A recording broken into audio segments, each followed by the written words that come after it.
Yeah, so, I mean, first of all, thank you all for joining and for your activism. I think I see Chuck there, who has been very helpful and taught me a lot about some of the economic challenges that we face. And Silverton is also kind of dear to my heart because my college roommate was from Silverton. We were these two FFA kids who traveled across the country, and then he he was a casualty of not being able to get insurance. He did not have insurance, and when he began to suffer pains, he put off seeing a doctor, and he went too late, and it was discovered that he had prostate cancer that at that point was not operable. And so he's always a reminder to me of the need for universal health coverage. And I'm running for governor, in part because of experiences like that. I mean, it was more in my hometown of Yamhill that too many. When I was growing up, Yamhill seemed a place that was full of opportunity. It was a place that had prospered greatly, I think, like Silverton, like so many communities around the state. And then the biggest local employer was a glove factory that closed down. It moved to Costa Rica. Then there was a cannery, some sawmills. And when those jobs went away, meth arrived at about the same time, and the community just unraveled. And so at this point, more than a quarter of the kids on my old school bus are gone from drugs, alcohol, and suicide. And we've seen that all around the state. And I think that there's a broader governance failure that we see in many corners as well. And it has to do maybe most obviously with homelessness now, with the fact that we have the second highest rate of unsheltered homelessness, but also with our struggles to treat addiction, to provide mental health services, to provide more childcare and early childhood interventions. I have two friends right now who are on the precipice of homelessness in McMinnville. And I've known, it's a family I've known for 3 generations. And they desperately need mental health services. Oregon, as you may know, ranks 50th out of 50, according to Mental Health America, in providing those services. Anybody who thinks that is unaffordable doesn't understand what is going to happen when this couple, now they have relapsed. When they become homeless, their younger child is already in foster care. We're starting cycles again that are costly for the entire community and particularly tragic for those individuals. And one of the things that I've seen traveling around the state is there are these enormous challenges, but the one thing we Oregonians agree on is we can do better. This is not the best we can be. There are problems, but they're manageable problems. They're not easy, but too often the tendency has been to just kick the can down the road rather than confront these hard problems. And my world for 40 years as a journalist has been to tackle hard problems and to do what I can to shine a light on them, to bring people together to solve them, and that the metric is not triumphant press releases issued, but actual change on the ground. And I think that too often we've lacked that accountability and that follow through. And I think we need a sense of that vision and leadership in the state to try to tackle these problems. So look, I spent my whole career putting politicians on the spot, holding their feet to the fire. So it is only karma if you now grill me. So I would welcome your questions. So put me on the spot.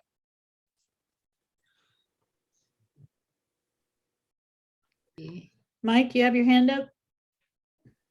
Yes, I do.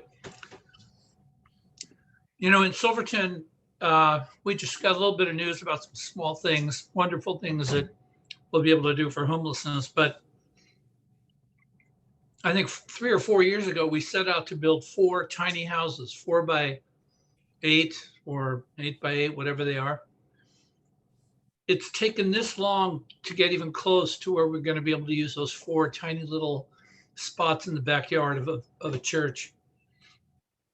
And I love your commitment to homelessness and your articulation of it. But anything we do in order to be effective has to actually provide semi or permanent housing for these people. That's what we know works. So I'd like to know how you think you're going to do that. Sure. So there are a few buckets that are necessary to actually address this. And, this is a problem that has been addressed all around the country. This is not a problem of one state, one city. And to the extent that we have the second highest rate of unsheltered homeless, I think there are a lot of good models we can look for elsewhere. So what has worked? In the emergency emphasis, so the kind of tiny homes or the prefabricated pods that you mentioned, those are part of the answer. They cost about $6,500 for a pod that fits two. One of the big problems around the state has been NIMBYism, that nobody wants it right there. And so the problem of finding land. One of the things that can be done in a hurry is the state does have an inventory of state land. I don't know about Silverton, but in many places around the state, the governor can provide that land to overcome those NIMBY problems. And some neighbors may be unhappy, but part of leadership is sometimes pissing people off, frankly. Likewise, conversion of motels and hotel spaces to provide immediate spaces is something that can be done quite rapidly. But so that's one bucket. But more broadly, the reason for this problem is that in Oregon we're short 140,000 housing units. Every year we need another 40,000 housing units, or we dig ourselves in a deeper hole. We have to address the supply side. And again, that's complicated, that's hard, but we're not going to make progress against this unless we also deal with the supply side. How do we do that? Oregon has tougher permitting rules than either Washington or California. We can streamline permitting. Other states have managed to have one-stop shops for permitting, accelerated permitting processes, sometimes permitting off of architectural plans or construction plans. Those are all worth looking at. And in addition, one of the models that is worked quite well, as you know, Oregon has a fairly old housing stock. And traditionally, in the 1960s, for example, when and there were a lot of homeowners who would rent out a basement flat to somebody for a little extra money. When my dad was a student at Reed College, that's how that's where he stayed, not in a dorm. And now these days, those homes are all single family homes. That's no longer happening, but the architecture is there. And we have 1.5 million unused bedrooms in Oregon.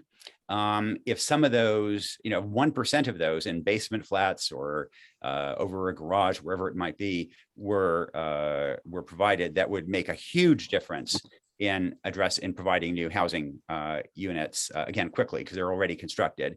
Say the quantity again.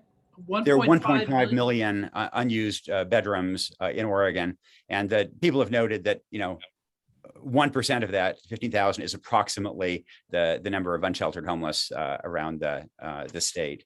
One of the problems, though, is that people are nervous about letting somebody into their home, and so one of the ways to overcome that has been to provide renter insurance to reduce the friction, give people confidence to allow people in.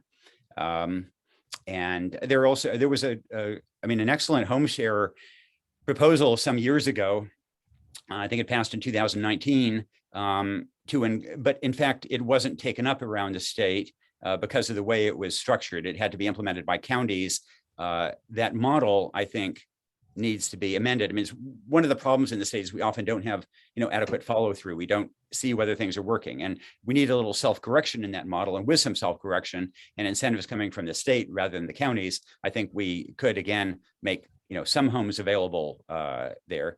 And and mental health.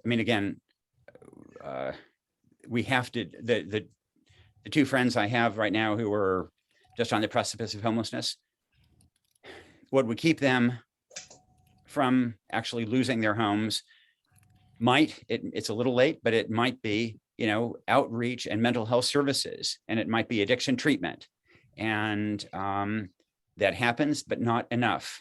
And boy, it's an awful lot cheaper than dealing with the consequences of people being unsheltered and needing emergency room treatment and overdosing, and then the cost of foster care. And so, that's a quick glimpse of some of the buckets that have worked in other states. Another final bucket that has, been used in a number of areas quite successfully has been a focus on supportive counseling, so that it's doing two things. It's finding income streams that people may qualify for. So, okay, you qualify for an EITC benefit, you qualify for a veterans benefit, you qualify for disability. Let's fill out the paperwork. Let's get you that income stream, and then you will have an income stream that can pay for housing. And it also, that person can connect them to relatives who may be able to either take them in or encourage them to get treatment and get on a better path. And none of these things work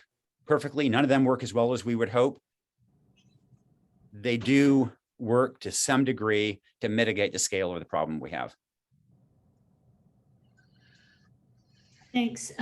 Sarah, I know you have to leave early and you have your hands raised. So Sarah, go ahead. Thanks. Sorry to cut Lee. I have two questions. One, can you tell us a little bit about your past government or leadership experience? And the second is, I'm really frustrated with the education in Oregon, and especially with the lack of legislation, particularly regarding arts and music requirements in our state, but also that our state is failing in a lot of other areas in education. So I was hoping if you could touch a little bit on plans for education, but also convince me why I should vote for you as far as your leadership past history, please. Sure. So my leadership experience has not been, as a legislator. It has not been in government. It's been holding governments accountable. It's been standing with people who've been elbowed aside by governments and making sure that governments respond and raising these issues and forcing governments to address them. It's been bringing people together, using the convening power of my column as a New York Times columnist, as an author, to focus attention and create new policies that begin to make a difference on these issues. That,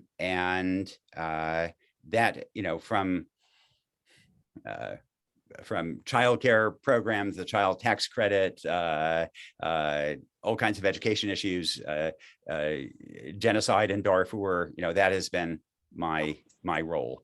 And if you think it's hard to get people to care about the genocide, about the child tax credit, genocide in Darfur was that was an uphill struggle, and yet people can be made to care. One can use the bully pulpit and bring people together to make a real difference on issues, even those that are far away. But it does take a real communications effort and a communications toolbox as well, I think. In terms of education, Cheryl and I, my wife and I, we tend to think that education is the answer to almost every question. And one of the best metrics for where a society will be in 25 years is probably fourth grade math scores. Right now, we're seventh from the bottom. I tend to think of, more than a quarter of the kids on my old school bus are gone from these deaths of despair.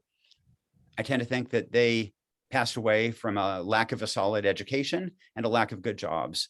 And if more people, right now, still in Oregon, almost 1 in 5 kids doesn't graduate from high school. 1 in 5. We have the third lowest high school graduation rate in the country. And those kids are cooked. We've got to do a better job getting them through high school, then giving them a vocational skill, giving them some pathway to a better life, to more income. And when you move on down, again, a majority of third graders in this state are behind reading level. When kids aren't at reading level in third grade, they're at greater risk for failing to graduate years later. Early childhood interventions may be the biggest bang for the buck intervention we have, and yet we lag other states in terms of the share of kids going to pre-K. And none of this is rocket science. These are things that, we all know that there's abundant evidence for. And I deeply believe that we have to begin with early childhood interventions, early childhood education, beginning with home visitation programs.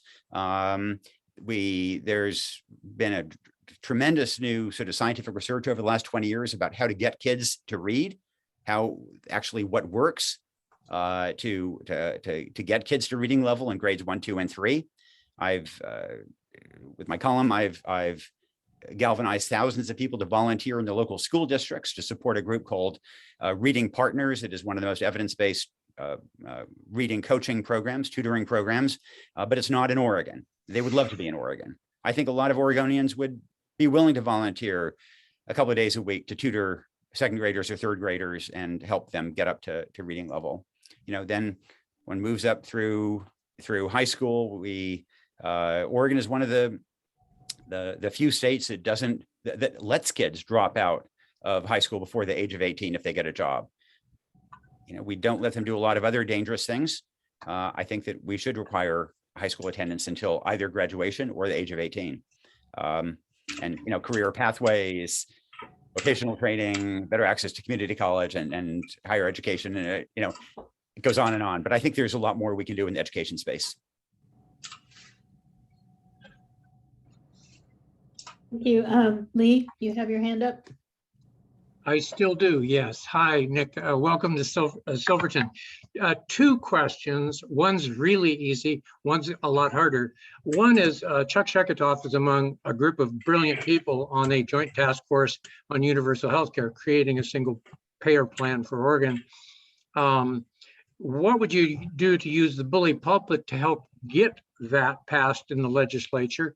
And secondly, I would hope that you'd be signing and not vetoing a single payer system put through the legislature. Second question is, though, I'm going back to her question on leadership. It's still important. We are your employer, and we're hiring a manager for the state of Oregon. What managerial experience do you have in terms of overseeing the health, education, welfare, all the various entities that put in a lot of work to take care of our problems?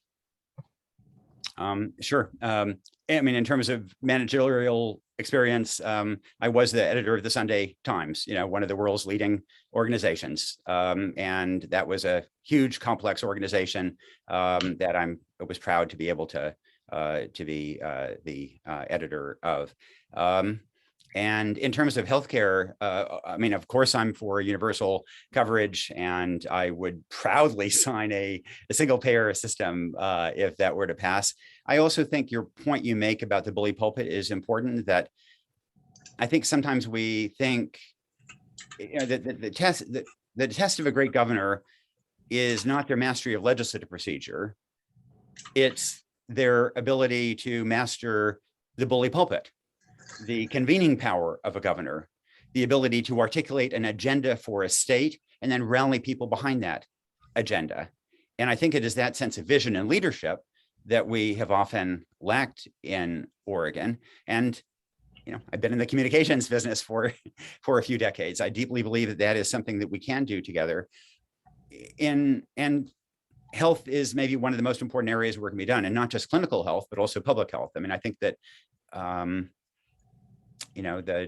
one of the great challenges of the pandemic has obviously been not just the technical process of getting the vaccines, but actually persuading people to get those shots in arms. And how do we do that? That's a health communications challenge.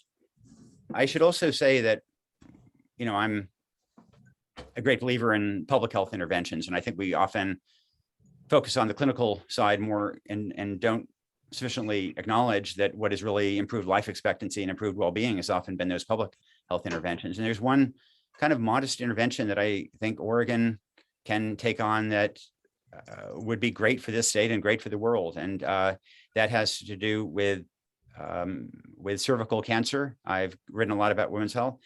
Every 2 hours, a woman in America dies from cervical cancer. This is completely unnecessary. Nobody should be dying in 2022 from cervical cancer. And yet no US state is on a path to eliminate that. Australia is. And Oregon could be the first state to illuminate a path for other states. And it's about raising HPV vaccination rates for boys as well as girls. And it's about improving screenings, raising screening rates. And neither has to be perfect, but they have to be higher than they are now. And again, there are plenty of models to show how that works. And, that's a non-controversial sort of little public health intervention that I think would save lives, would improve well-being at a minimal cost, and would allow Oregon to kind of, recover its traditional role as a leader for the country and the world. Thank you. And anybody just use the raised hand or raise your hand. I see Bernie and then Charles. So go ahead, Bernie. So first of all, Nick, it's great to have you here. I'm actually kind of parachuting into the Silverton call because Lee and Lori know that I'm a big fan of yours, and through some other activities we have together, they let me know you were going to be on tonight. So I'm delighted to be here and to get to meet you. Carol and I are both supporters of your campaign. We're both big readers of yours for like years. Thank you. I'm having a hard time formulating this question, so forgive me. You talked about the importance of, creating that vision and having that leadership and not being afraid to be bold and to be new and to be fresh and to use all the other world experiences and life experiences you've had around the world to kind of build the right kinds of solutions. I totally buy that myself. But I think it's also important in doing that we always have to build the right kinds of relationships to bring that support along. I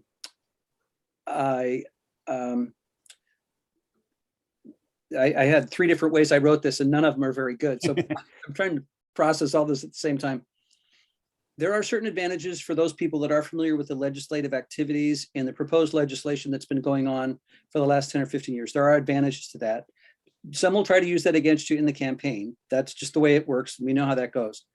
I think you still have the vision thing, if we want to call it that, going into this strongly, but I think would be really helpful. And there's a question in here somewhere. I'm not sure what the question is, but I think it would be really helpful to demonstrate that you're building the right kinds of partnerships with the right kinds of people, and whether those are lobbyists, for lack of I have some friends that are actually liberal lobbyists that do really good work. I used to think all lobbyists were really nasty people, but there's really important lobbying work going on too. So, but what do you plan to do to kind of build those relationships between now and March? I mean, like right away, to start building that kind of groundswell of additional support so that your tent gets bigger and bigger. So by the time we get to the summer and, all the media stuff's going on, you've got kind of a bigger foundation around you. Was there a question there? I think so. Yeah, I mean, it's a fair point. I mean, look, in all honesty, when I was thinking about this last summer, then one of the questions that I asked myself, 2 questions, one is, look, do I have a plausible chance of winning? Because I don't want to give up a job I love if this isn't going to get anywhere. And I concluded that I did. And secondly, if everything goes perfectly and I end up as governor, then can I really make a difference on some of these hard issues that people have struggled with, like homelessness, like education? And so I talked to a lot of people about how one does make a difference on those issues and what is a skill set necessary. And so I concluded that I could, otherwise I wouldn't be doing it. But so a couple of thoughts. So the point of you make about relationships is important and about a team. I would argue that in Salem, there is a certain amount of dysfunction and burden that comes with a long time spent in Salem. And sure. I've been told that I may be at something of an advantage because I would arrive without having, been crossing swords with people for 10 years and having 10 years worth of grudges against me. But you're absolutely right that this will require a first-rate team. Yeah. And people who do have that deep experience. Yeah. That's essential. And, I think I'll be in a position to recruit the best and the brightest to address these problems. Partly, I think, because people will be excited to work in that administration, but also I think so many people around the state really do think that Oregon is at an inflection point. Yeah. And they care deeply about where we're headed, and they want to get Oregon on the right track. And I think people will be willing to give up more pay and good jobs to try to tackle these challenges if they think that they are given real authority to do that. We have been, we have assembled a sort of a kitchen cabinet, sure. Some smart advisors, and I think we have some of the best and most experienced people, and getting their input from them, and we'll continue to do that. But I think first of all, a starting point is we have to just acknowledge the depth of the challenges, and that we we have to tackle them now. We can't just put them off, and that we have to have follow through and accountability, and that, you know, that too often that is where we have fallen short. It's not been it's not been, you know, that we don't have good intentions. It's not been that we don't want to do the right thing. It's been the follow through, the accountability, the willingness to really tackle some of these hard problems. Yeah. Thank you. That was an answer. Thanks. Charles and then Chip.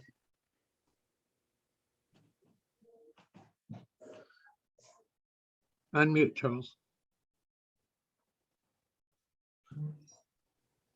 Unmute, Charles.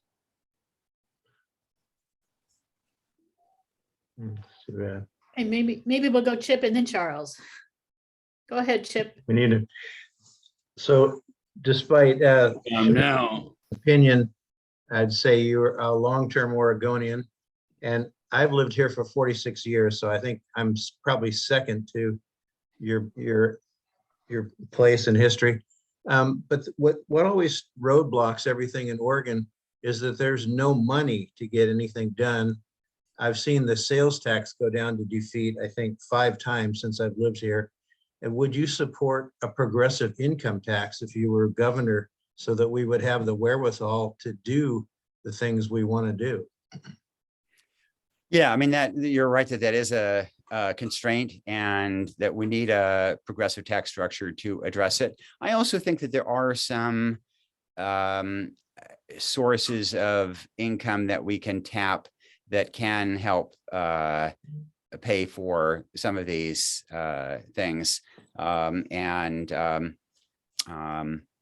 They, you know, some of them 150 million here, 150 million there, adds up to real money before too long.